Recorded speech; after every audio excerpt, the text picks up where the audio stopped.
Alors, c'est un plaisir parce que je partage avec vous le fait d'être membre de la MGEN, puisque je suis au CNRS, enseignant-chercheur.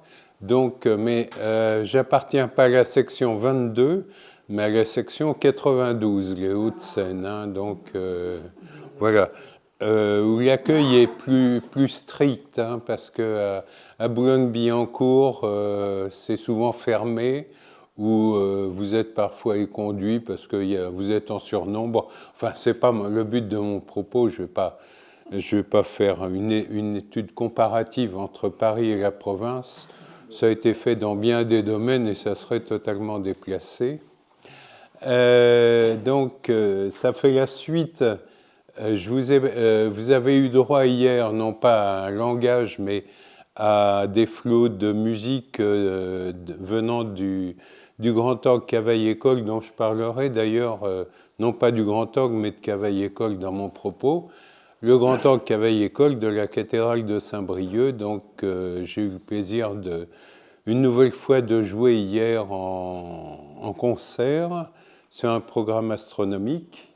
Et maintenant, donc, je vais vous expliquer ou tenter de vous expliquer les liens qu'il y a entre la musique et l'astronomie, ce qui peut sembler paradoxal, puisque le ciel il n'y a pas de propagation de son dans l'univers, puisque la densité en hydrogène n'est pas suffisante pour qu'un son puisse se propager.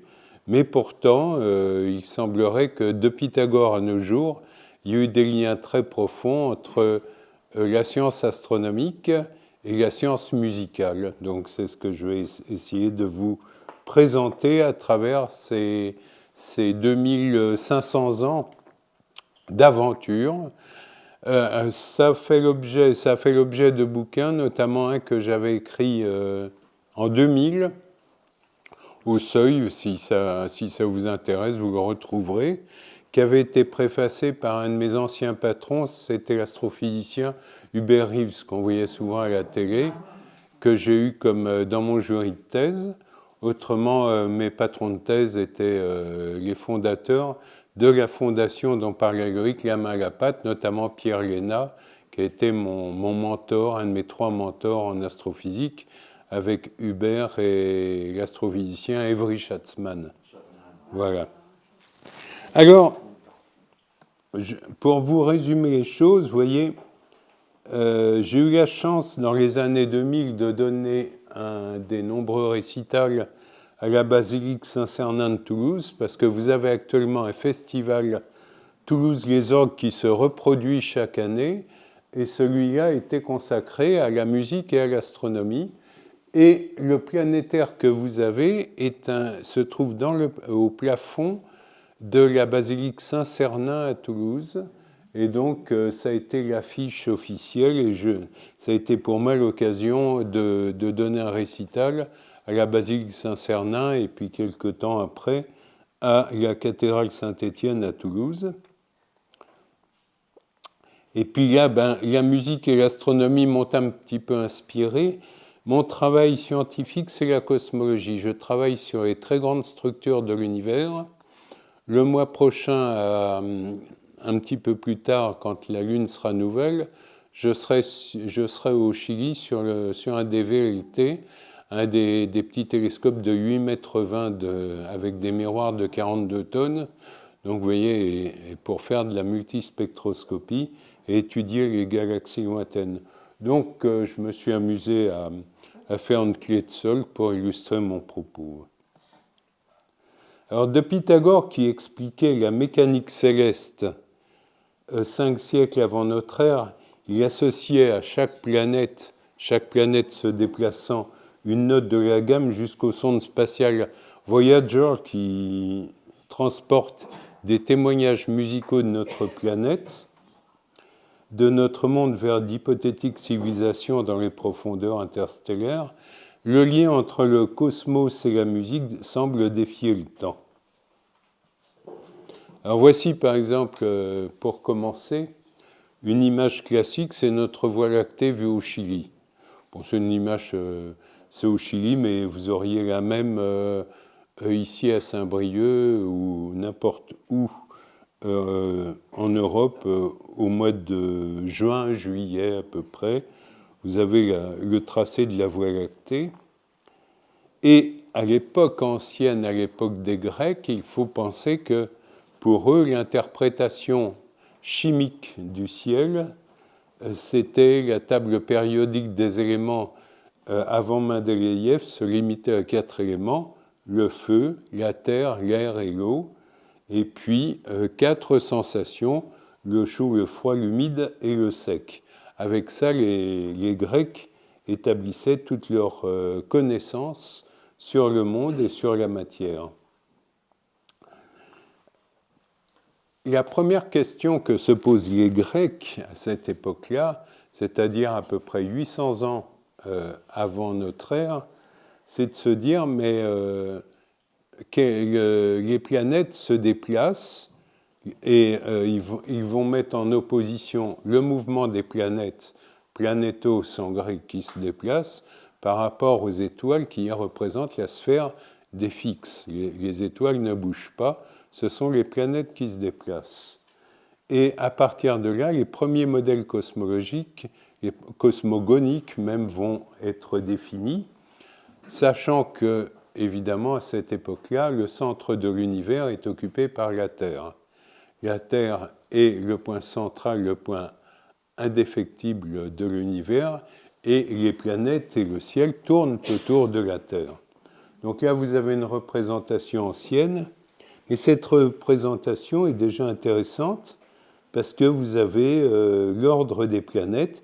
La Terre, c'est le modèle géocentrique qui va perdurer jusqu'à peu près au-delà de Copernic, puisque Copernic sera le premier à présenter un modèle héliocentrique en mettant la Terre en révolution autour du Soleil, mais qui va être farouchement combattu au cours de plusieurs siècles par l'Église, mais le modèle géocentrique va s'imposer pendant tout le Haut Moyen-Âge et tout le Moyen-Âge, et même une partie de la Renaissance.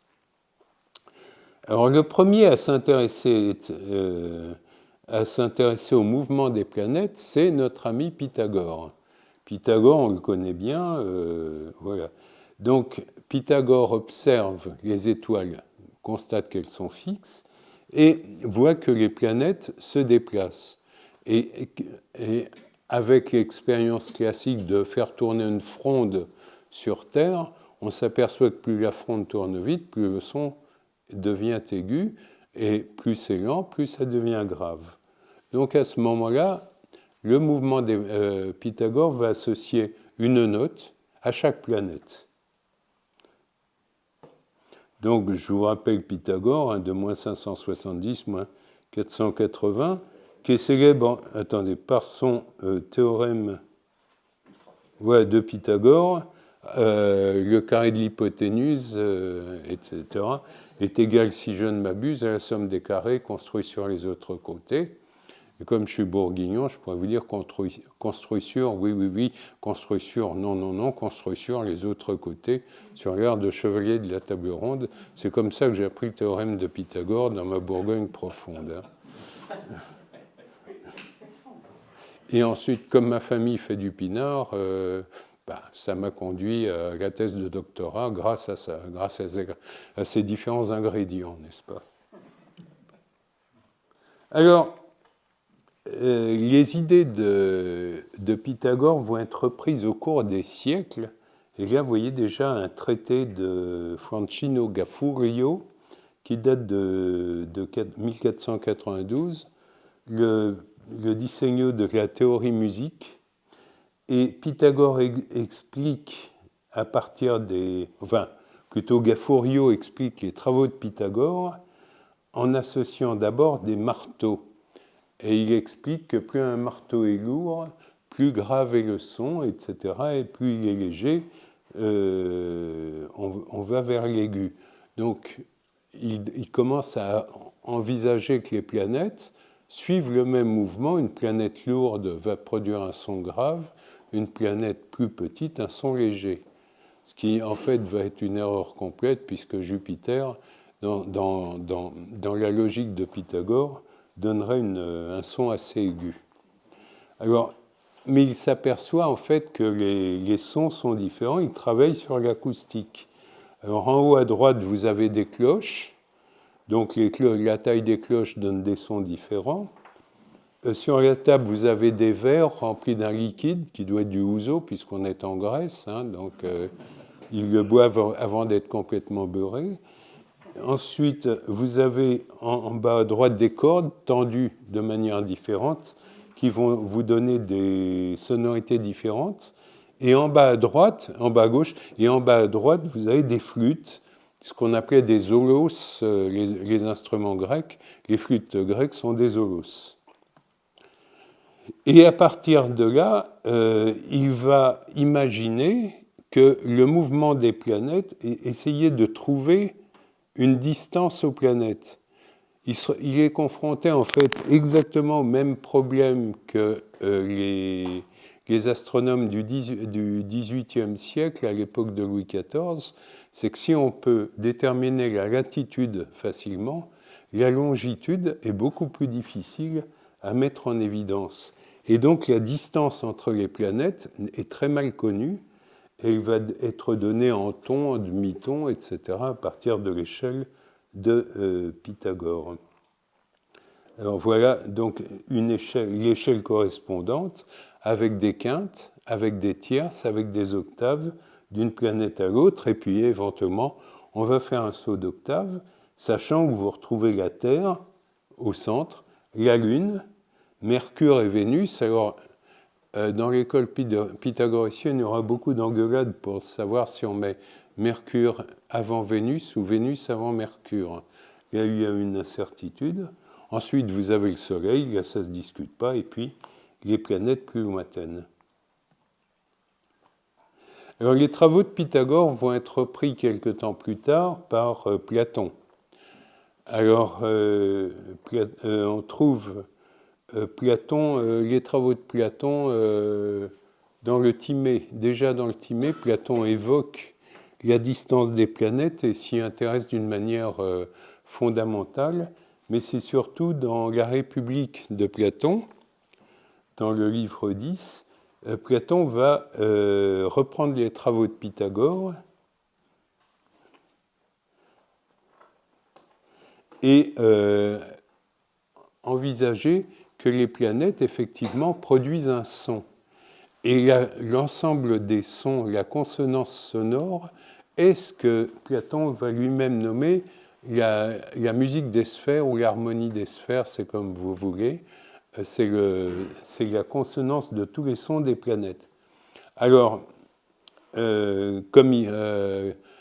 sous l'influence, comme vous savez que les Romains s'intéressent aux travaux des Grecs et qui leur piquent tout, Cicéron va piquer à Platon ses travaux. Alors, Platon va écrire dans la République le mythe d'Air. Air est un personnage qui est un dignitaire qui est le fils d'Arménios. Et Air, on va retrouver ça dans pas mal de textes au cours du temps. Air va faire un voyage initiatique, il va quitter la Terre et il va aller se promener dans l'espace. Et chaque fois qu'il va rencontrer une planète, dans l'orbite de cette planète, il va trouver une sirène qui est en train de jouer soit de l'holos, de la flûte, soit de la harpe. Et à chaque fois, le son est absolument magnifique. Il écoute ce son et il se sent d'un seul coup investi par cette sonorité et il devient encore plus intelligent qu'il était. Et quand il revient sur Terre, il a compris le mouvement des planètes, etc. Alors, Cicéron va faire exactement la même chose. Il va pomper carrément, sans jeu de mots sur les Romains, il va pomper Platon et Scipion va publier le Songe de Scipion, va publier la République, et le texte c'est le Songe de Scipion dans la République, livre 6. Alors Scipion, c'est le petit-fils de Scipion l'Africain qui s'est battu contre les terribles Carthaginois, n'est-ce pas ? Et ce Scipion, il est sur le territoire pour rendre hommage à son papy, et il s'endort. Il s'endort et au cours de son rêve, il va faire ce voyage initiatique d'aller de sphère en sphère, de rencontrer les sirènes, etc. Et quand il revient, il est convaincu que l'élévation vers l'empyrée, vers la sphère des étoiles, va lui donner le secret de l'univers, le secret de la beauté des choses, et que cette conjonction entre la musique et le mouvement des planètes est le secret de la vie. Alors ce qui est intéressant, c'est qu'il y a un autre personnage beaucoup plus tardif qui va en faire un opéra. C'est tout simplement Mozart. Le jeune Mozart va écrire un petit opéra qui s'appelle Il sogno di Scipione, le songe de Scipion, et qui reprend exactement le thème de Cicéron et de Platon. Donc là, on est bien plus tard, hein, bien sûr, on est au XVIIIe siècle. Alors pour vous résumer les choses, voilà, vous avez un tableau. Alors la présentation, vous m'excuserez, mais elle est en anglais parce que vous lisez facilement l'anglais, je suis sûr. Mais comme c'est... Comment ? No problem. C'est une présentation que j'ai faite dans de nombreuses langues, dans différentes langues que j'ai la chance de parler, que ce soit l'anglais, l'allemand et même le polynésien. Donc c'est pour ça que j'ai mis c'est en anglais. Pardon ? C'est mieux qu'en polynésien. Oui, c'est sûr, oui. Alors, vous avez un tableau qui va vous résumer les choses. Donc, Saturne est la planète la plus lointaine, donc ça va être un Si, le Si grave. Ensuite, Jupiter qui est un peu plus proche, le Do, Mars le Ré, le Soleil le Mi, Mercure le Fa, Vénus le Sol, et puis la Lune qui est la plus proche de la Terre fait le La de l'octave suivante. Et Philolaos, qui est un disciple de Platon, lui va donner un ordre à peu près légèrement différent. Et ensuite, vous retrouvez l'ordre des planètes suivant Platon. Mais Platon a une hésitation, c'est qu'il n'arrive pas à être convaincu de savoir si, par rapport à la Terre, Vénus est plus proche ou Vénus est plus lointaine. Donc c'est son problème, donc c'est pour ça, vous avez Phosphoros et Hermès, c'est la position, mais éventuellement permutable, de Vénus et de Mercure. Alors ce qui est intéressant, c'est que ces travaux des très grands anciens, vous les trouvez dans des documents des gens très anciens. Par exemple, voilà une représentation du ciel dans un manuscrit qui est à la bibliothèque de l'université de Salzbourg et qui remonte au IXe siècle, en l'an 820, en l'an 820, et vous avez que la distance est marquée entre chaque planète, entre ton, demi-ton, trite, c'est-à-dire des tierces, etc. Et vous voyez le système solaire et les étoiles vus à travers ce manuscrit du IXe siècle de l'université de Salzbourg en Österreich. Et d'autres théoriciens, d'autres acousticiens, notamment au 1er siècle, Nicomaque de Géras va vous donner le nom des planètes avec la corde qui va sonner dans son échelle romaine, c'est-à-dire la nette, la paranette, la trite, c'est-à-dire la tierce, ou plutôt le demi-ton, et ça sonnera suivant, vous avez le ton, le demi-ton, etc. Et la note correspondante, vous avez A, c'est-à-dire La pour la Lune, Sol pour Vénus, Fa pour Mercure, etc., etc. Donc là, on est au premier siècle de notre ère.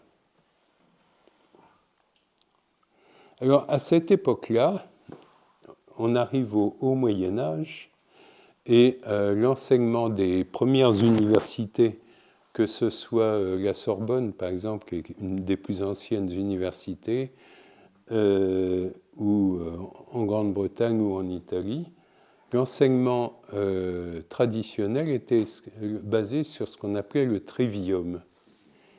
Le trivium, c'était la dialectique, la grammaire et la rhétorique. Très rapidement, le trivium va être remplacé par un nouvel enseignement, notamment sur l'impulsion des universités anglaises comme Oxford, par le quadrivium, qui va associer la géométrie, l'arithmétique, la musique et l'astronomie. C'est-à-dire que musique et astronomie vont être associées. Et la réunion des deux, c'est-à-dire le trivium, 3 branches, le quadrivium, 4 branches, va donner les 7 arts libéraux, donc, qui sont représentés ici. Vous avez sur cette allégorie à la base les 3 branches du trivium et au-dessus les 4 branches du quadrivium. Alors, les 7 arts libéraux, on va les trouver représentés dans de nombreux endroits, notamment vous avez par exemple en bas à droite les 7 arts libéraux sur un vitrail de la cathédrale de Laon, où ils sont totalement représentés. Et on entre dans l'ère des néoplatoniciens. Les néoplatoniciens vont reprendre cette idée et vont essayer de la porter un peu plus loin, de la faire travailler. Alors, je vous ai mis quelques néoplatoniciens éminents, notamment Plotin, qui, lui, voit un ordre un ordre du cosmos qui s'explique par la musique qui est parfaite, émise par les planètes et le mouvement des planètes. On le trouve chez Proclus aussi, le monde repose sur une mathématique idéale. Boès qui divise la musique en 3 classes, la musique instrumentale, la musique humaine et céleste, et il propose une gamme planétaire. Cassiodore, qui est le premier encyclopédiste des 7 arts libéraux dont je parlais, et Marcianus Capella, qui, lui, commence à essayer de déterminer la distance des planètes. Alors, à la même époque, ou dans le même contexte, comme je vous ai dit, bon, dans le contexte entre Rome et les autres pays, bon, comme vous savez, les Romains piquaient beaucoup aux Grecs, aux Arabes, etc. Vous avez Sansorin qui était un dignitaire qui régnait, qui était à la cour de Severianus, et lui va donner des distances, va donner des échelles musicales pour donner des distances aux planètes, c'est-à-dire de la Terre à la Lune, vous avez un ton, de la Lune à Mercure, vous avez un demi-ton, de Mercure à Vénus, un demi-ton, de Vénus au Soleil, un ton et demi, etc., etc., vous voyez. Et pour aller de Saturne à la sphère finale des étoiles fixes, vous avez un demi-ton. Et ces idées vont être reprises plus tard par Boès, par exemple, qui va donner à chaque planète un son. Donc chaque planète produit un son. À cela va venir s'ajouter une nouvelle astronomie qui est extrêmement importante puisqu'on lui doit beaucoup dans les progrès de l'astronomie, c'est l'astronomie arabe. Alors cette astronomie arabe, elle va prendre toute son importance grâce à l'influence de Sylvestre II, le pape Gerbert. Donc on sait à l'origine que l'Empire arabe, d'abord, les astronomes arabes sont excellents. Pour quelles raisons? Ils ont besoin des étoiles, des planètes, pour estimer les dimensions de leur royaume. L'Empire arabe est tellement grand, surtout il s'étend de l'Espagne jusqu'à l'Asie centrale, ce qui fait que les astronomes ont besoin de mesurer la position des planètes et des étoiles pour avoir, par triangulation, une base de repère pour estimer la dimension de leur royaume pour lequel ils n'ont pas la moindre idée.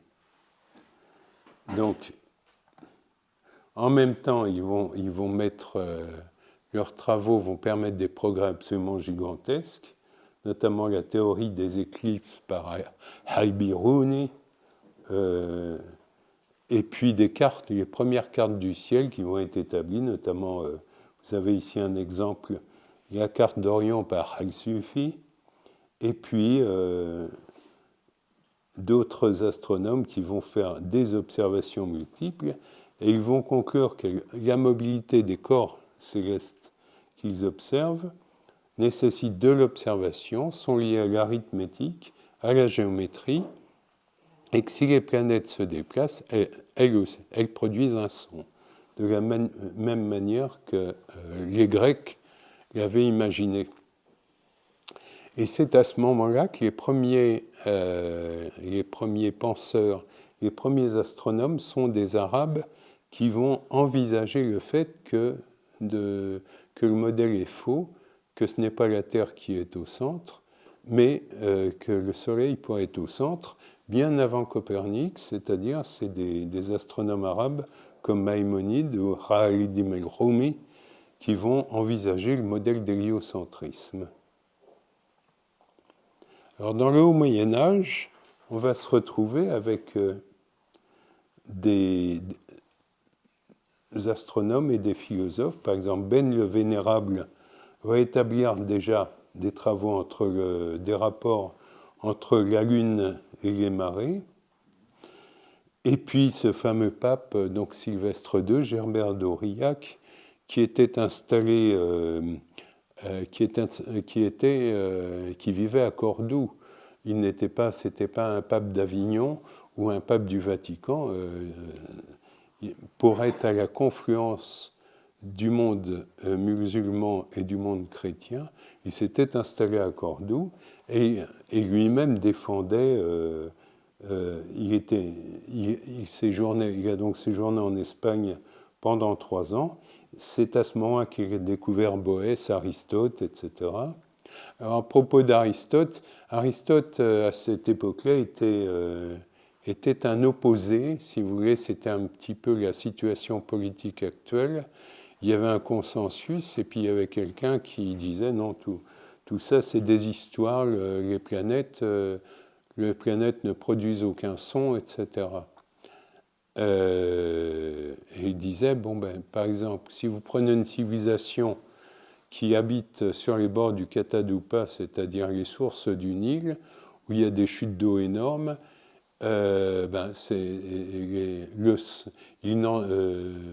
il devrait être gêné par le son, ce à quoi Pythagore et Platon répondaient, non, si la musique des sphères, on ne l'entend pas, contrairement à ce que proclame Aristote, parce que nous vivons dans cette musique.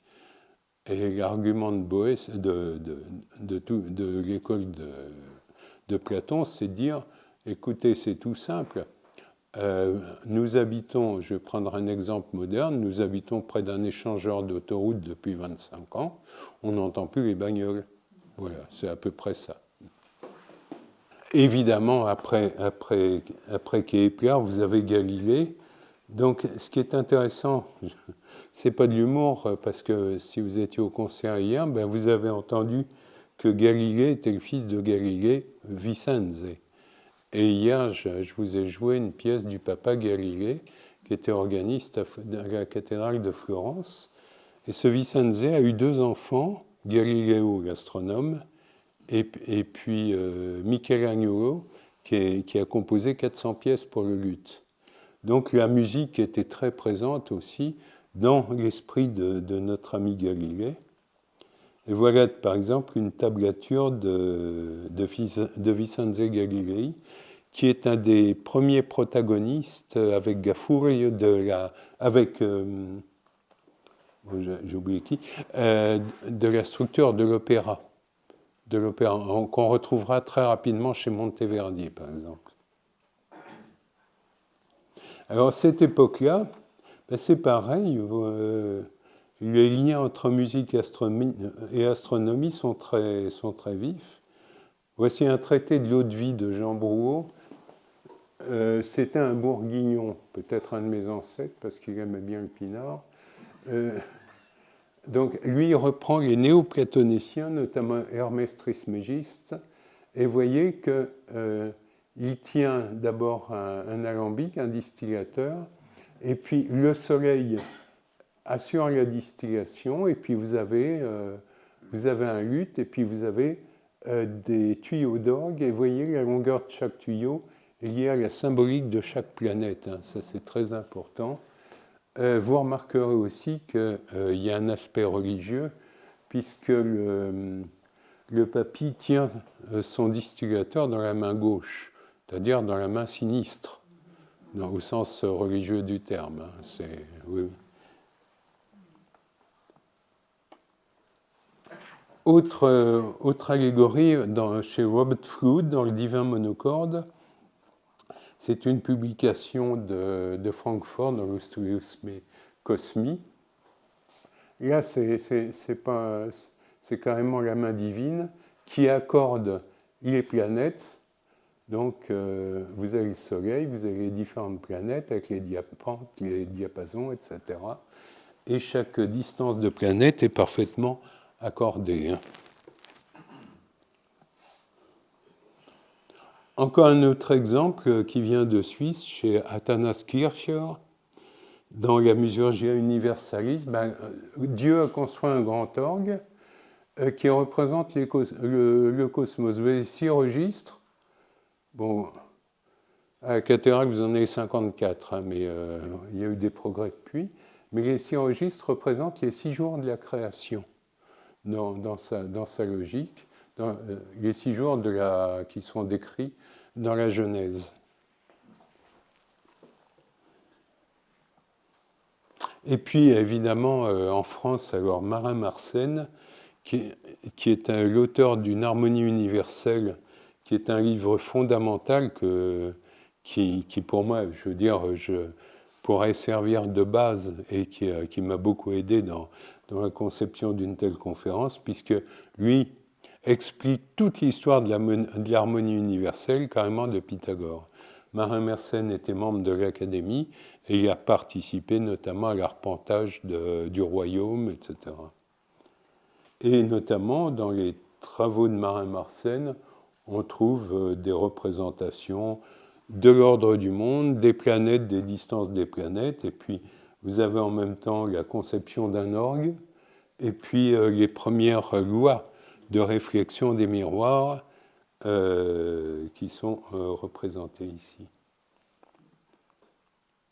Alors pour vous résumer sur ces différents personnages, par exemple Bartholus, Zarlin, voilà, c'est le nom que je cherchais, le Papa Galilée et Zarlin sont les pères fondateurs de l'opéra italien dans sa forme moderne, avec l'alternance des tutti d'orchestre et des récitatifs.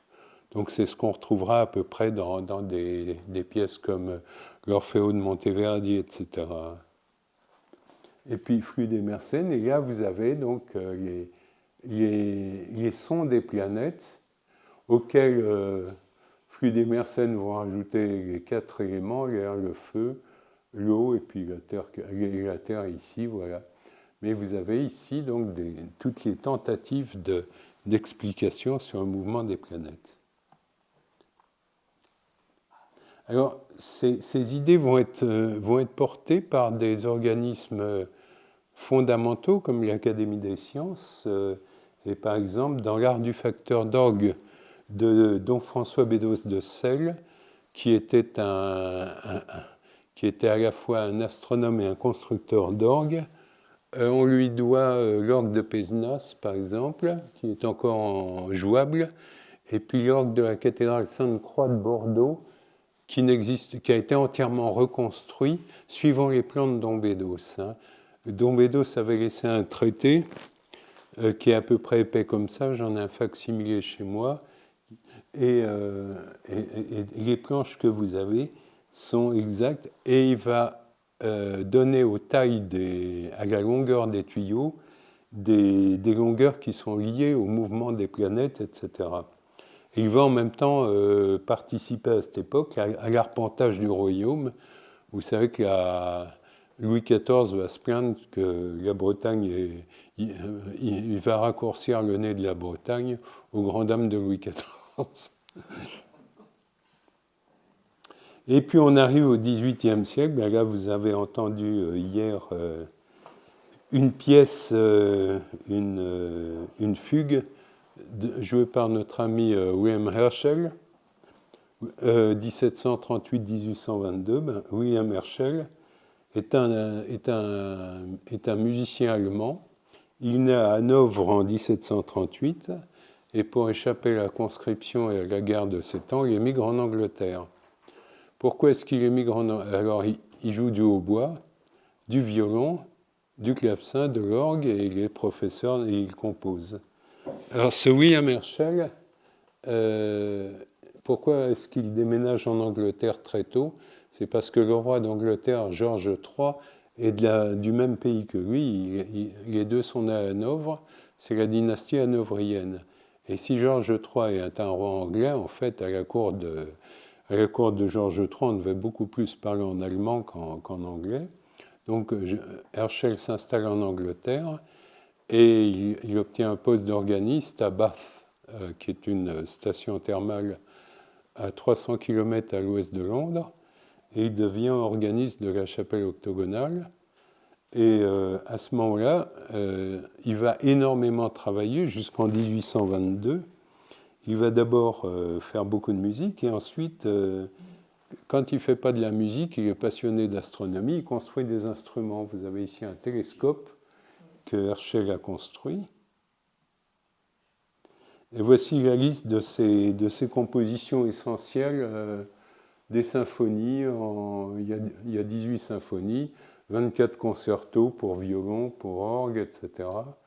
Des sonates et puis des pièces pour l'orgue seul. Donc si ça vous intéresse, vous cherchez sur Internet. J'ai enregistré 11 pièces pour orgue en première mondiale il y a une vingtaine d'années à peu près, qui ont été distinguées par la presse anglaise. Pour une fois, un Français qui jouait, ils en étaient baba, bon, ben, tant mieux. Et puis vous l'avez entendu hier soir, une sonate que j'ai eu le plaisir de vous jouer, qu'on a d'ailleurs retrouvée dans les fins fonds de la bibliothèque de l'Observatoire de Harvard il y a quelques années, parmi les papiers divers. Donc, on l'a réédité. Et puis, surtout, ben, voilà. Alors ça, c'est une fugue d'ailleurs que j'ai enregistrée. C'est juste pour vous montrer à quel point, on voit le scientifique, c'est écrit absolument parfait. J'ai même pas eu à la retranscrire pour la jouer. C'est tellement bien écrit que ça se joue tout seul. Comment? Oui, il faut quand même. Bon, faut avoir. Oui. Oui, mais j'ai fait beaucoup de. J'ai même fait de l'Olympia avec Jean-Jacques Goldman. Alors, allez, on finit par savoir lire la musique, hein, c'est normal. Hein. Pour le fun, voilà quelques tuyaux de. L'orgue n'existe plus, l'orgue d'Herschel, mais dans la chapelle octogonale. Mais il y a un musée Herschel au 19 New King Street. Je vais vous donner une petite anecdote. Une de mes filles y était cet été. Elle est rentrée et puis elle a visité le musée. Elle me dit, il est formidable. Et elle me dit, pendant la visite, j'ai entendu ton CD, papa. Alors bon, je réclame pas de droit d'auteur, mais enfin, ils auraient pu me prévenir. Alors, l'astronome. Alors, une découverte fondamentale, il va découvrir Uranus. Bon, excusez du peu. Alors, par hasard, hein, contrairement à Le Verrier, qui va découvrir Neptune par les perturbations gravitationnelles d'Uranus, Herschel tombe sur Uranus un soir, il pense que c'est une comète, il veut appeler son astre Georges, en hommage à Georges III, puis il s'aperçoit que ce n'est pas une comète, mais que c'est vraiment une planète.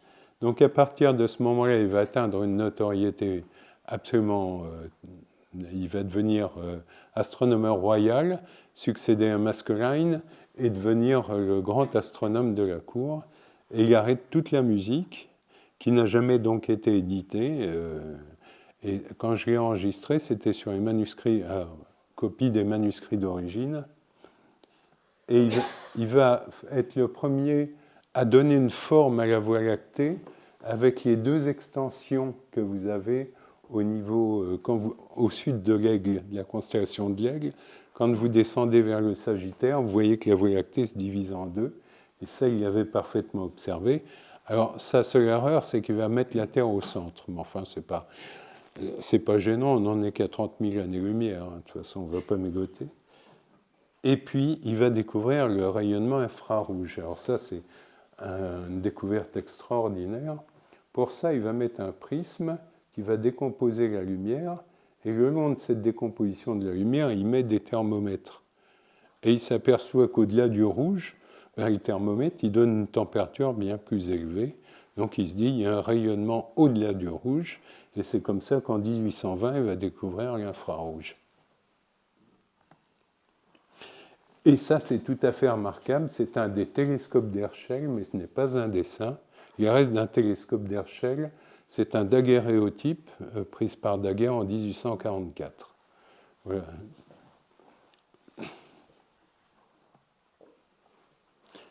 Et là, c'est le bois des restes du télescope qui a servi dans le musée à faire ça. Alors, une chose intéressante, c'est par exemple, vous avez ici l'extrait d'un oratorio, pas d'un, mais du oratorio de Haydn, Die Schöpfung, la création. Et c'est le passage Es wird Licht, es war Licht, c'est-à-dire c'était la lumière, ce fut la lumière. C'est très très doux, et puis là vous avez un forté énormément, et on entend quand on écoute, on a Licht, boum. Et le résultat de cette composition, c'est que Haydn, lors de son deuxième séjour londonien, Haydn tenait un carnet, enfin son carnet intime, et il met « J'ai passé 3 nuits chez monsieur l'astronome Herschel, nous avons discuté, nous avons observé, nous avons prié dans son télescope. » C'est bien, j'ai eu peur pour le miroir, mais enfin...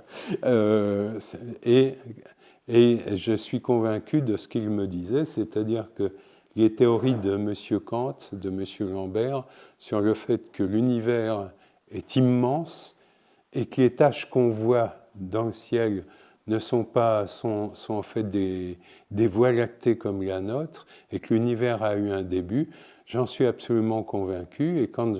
Et 6 mois, il rentre à la cour du prince Esterhazy, et 6 mois après, il publie ça. Et c'est la première interprétation grâce sur le plan musical, vous avez la première interprétation du Big Bang qui apparaît à travers l'oratorio Es wird Licht. Alors pour la petite histoire, ma compagne qui est décédée chantait avec le grand chef d'orchestre qui joue de la viole de gambe, Jordi Savall, qui était un ami de cœur. Et il y a un an, Jordi a donné à la Philharmonie de Paris le Die Schöpfung. Et donc après le concert, je vais le voir, on va prendre un pot. Il me dit « Je l'ai bien fait, mon Big Bang, oui ?» Je lui dis « Oui, parfait, tu l'as très bien fait. »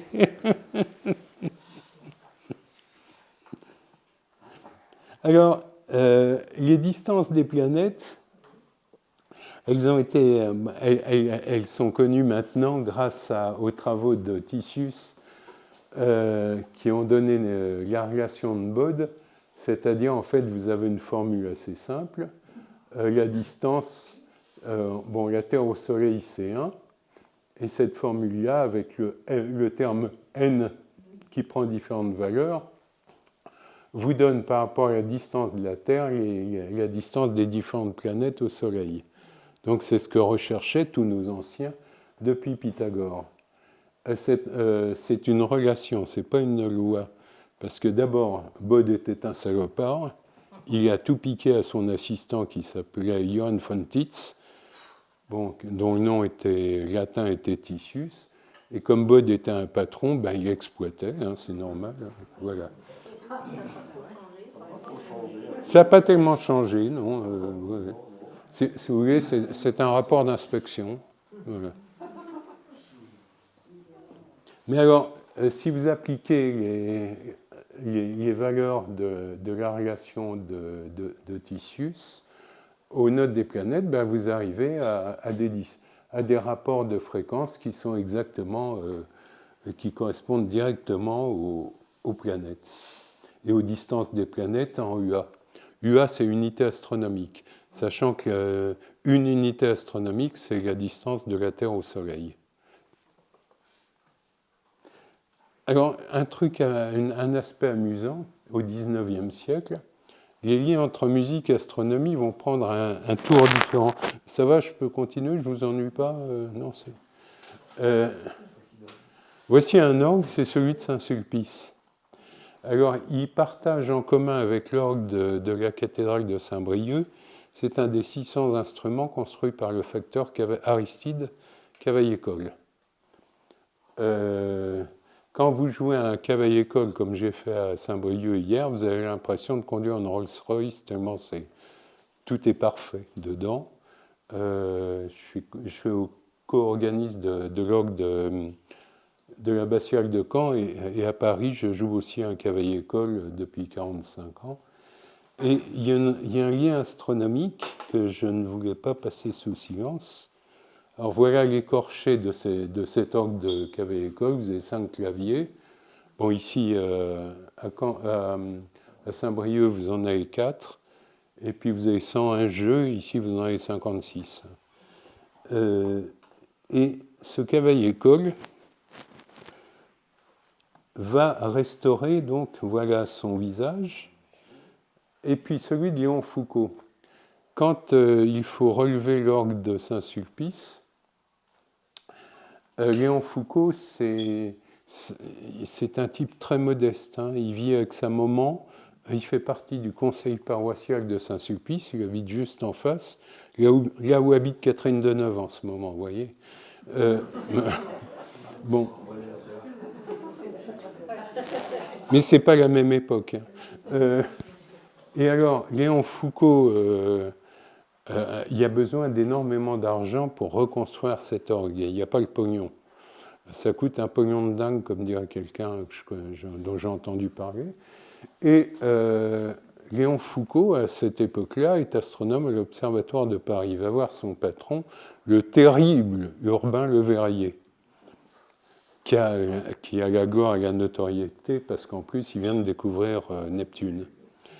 Et il lui dit, monsieur le directeur, voilà, on voudrait...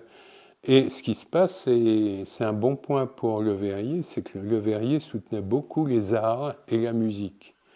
Le Verrier avait une fille qui s'appelait Lucille, et toutes les semaines, il y avait un prof de piano qui venait lui donner des leçons à l'observatoire.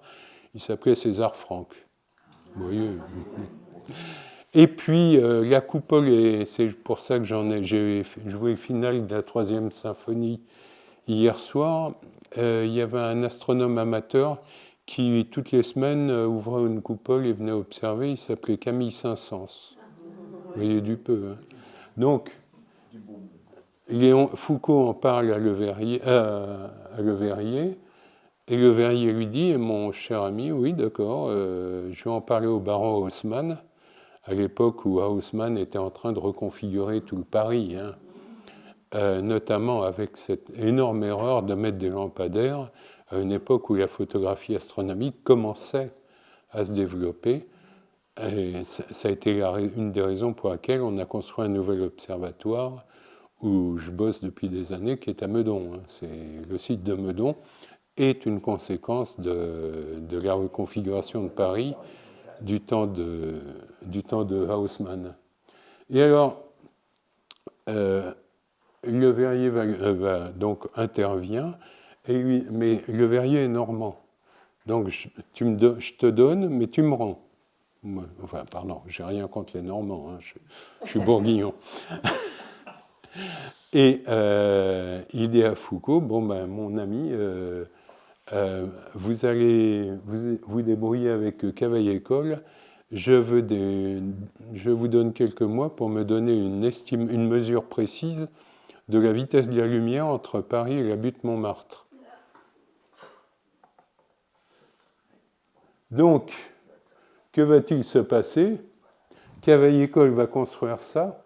Ça, c'est une soufflerie d'orgue, mais extrêmement précise, qui fait tourner un miroir à 400 tours par seconde Et grâce au système interférence et au flux de lumière envoyé vers la butte Montmartre sur un miroir et revenant, le Sacré-Cœur n'existait pas à l'époque, ils vont déterminer la vitesse de la lumière avec une erreur de 4%.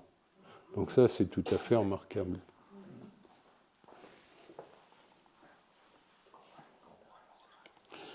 Et on arrive à notre époque, là ça va être plus anecdotique. Vous avez une liste de pièces de compositeurs, de Xenakis, etc., Dutilleux, Charles Ives aussi, qui sont inspirés du ciel. Et puis beaucoup de... Alors, si vous trouvez chez l'éditeur Thierry Marchès le bouquin Lettres à Einstein, c'est une collection de bouquins qui s'appelle Lettres A. On est une quinzaine d'auteurs à avoir écrit sur Einstein des lettres fictives pour savoir sur ses travaux de la relativité. Et j'ai fait la dernière lettre. Le directeur de la publication, Jean-Marc Lévy-Leblanc, qui est mon éditeur au Seuil, m'a dit « Tu te débrouilles, mais on voudrait savoir si c'est un bon violoniste ou pas. » Alors, c'était un travail énorme, et heureusement, j'ai des amis violonistes qui m'ont dit « Non, il tient très mal son violon, il faut que l'archet soit perpendiculaire, etc. » Enfin, voilà. Comment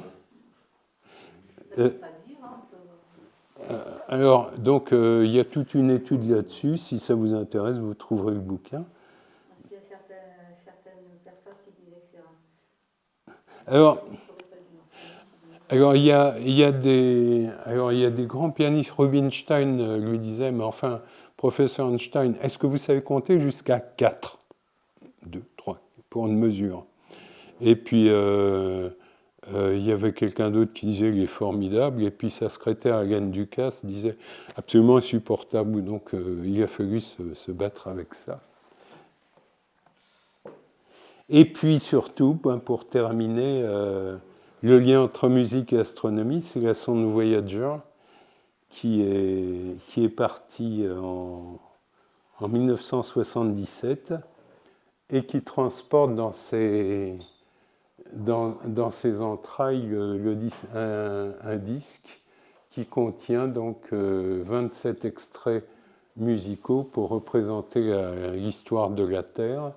Donc vous avez aussi bien Johnny B. Good joué par Chuck Berry, La Gavotte en Rodo par Arthur Grumio, ou le Prélude et Fugues du Clavier intempéré volume 2 par Glenn Gould, etc. Donc voilà. Et puis, évidemment, je vous rappelle aussi musique et astronomie au cinéma, dans Rencontre du troisième type. Voilà. Et bien ça, c'est exactement la gamme de Pythagore. C'est ce qu'ils ont repiqué. Voilà. Et puis, alors, est-ce qu'il y a d'autres sons dans l'univers? Oui, par exemple, les pulsars, ces étoiles qui s'effondrent et qui se mettent à vibrer, elles émettent des sons, et mon collègue Jean-Pierre Luminet a beaucoup travaillé sur les sons émis. Et par exemple, vous avez les différents pulsars qui ont été recensés, vous en avez qui émettent transposés dans des sonorités, notamment il y a un pulsar qui émet le Fa dièse, etc. Donc chacune. Même le Soleil, si on s'en approche, vous avez ici un spectre acoustique du Soleil. On ne l'entend pas parce que le milieu ambiant est trop... La densité n'est pas suffisante, bien sûr. Vous avez, entre le Soleil et nous, vous avez à peu près un atome d'hydrogène par mètre cube ou par kilomètre cube. Donc, de toute façon, c'est insuffisant pour la propagation des ondes. Mais si on s'approche du Soleil, on aura intérêt à mettre un casque parce que ça va faire une sacrée cacophonie. Je peux vous dire que c'est pas beau. C'est pas mélodieux. Parce que, voilà, vous avez des cavités de résonance dans le Soleil. Alors, les rouges sont celles qui qui battent en s'éloignant, et les bleues sont celles qui battent en se rapprochant de vous. Et la notion de musique est intéressante parce que si vous... Là, c'est mon dada sur lequel je travaille, et je ne comprends pas qu'avant-hier, on ne m'ait pas donné le prix Nobel, mais ça sera pour l'an prochain. Vous avez par exemple le début de l'univers. Vous avez le Big Bang. Alors le Big Bang, on dit toujours, c'est la grande lumière. Ben oui, mais une grande lumière, ça va se propager, ça crée un milieu de propagation. Donc il y a un son qui se propage. Alors si on veut faire un bon modèle de Big Bang, il faut plutôt faire ça. Vous avez des ondes de densité qui sont des ondes absolument harmoniques, ça a été démontré, et puis ces ondes harmoniques vont créer des grosses bulles qui vont donner naissance aux futurs amas de galaxies, aux futures grandes structures de l'univers, et grâce à la présence à la fois de ces sources sonores et de ces sources lumineuses, on peut comprendre dans un modèle cosmologique moderne actuel comme la formation des grandes structures telles qu'elles sont actuellement, mais toujours sachant qu'on peut comprendre toujours 380 000 ans après le Big Bang, on ne peut pas remonter au-delà puisque c'est l'époque où vous avez le découplage entre d'une part la matière et d'autre part le rayonnement. Donc tant qu'il n'y a pas ce découplage, on peut rien dire, on ne peut pas conjecturer. Et puis pour terminer, j'ai eu la chance d'assister à un concert de Yo-Yo Ma. Alors là, vous reconnaissez, si vous regardiez la télé dimanche soir, il y avait Quantum of Solace, le James Bond, et c'est notre hôtellerie à l'Observatoire de Paranal, où je serai le mois prochain, qui explose à la fin. Ça a été tourné sur place. Et à l'occasion, on avait Yo-Yo Ma qui était venu nous donner un concert de violoncelle. C'était absolument inouï et historique. Et vous avez d'ailleurs le petit et le grand nuage de Magellan en fond. Voilà. Ouais, je vous remercie de votre attention. Et si vous avez des questions...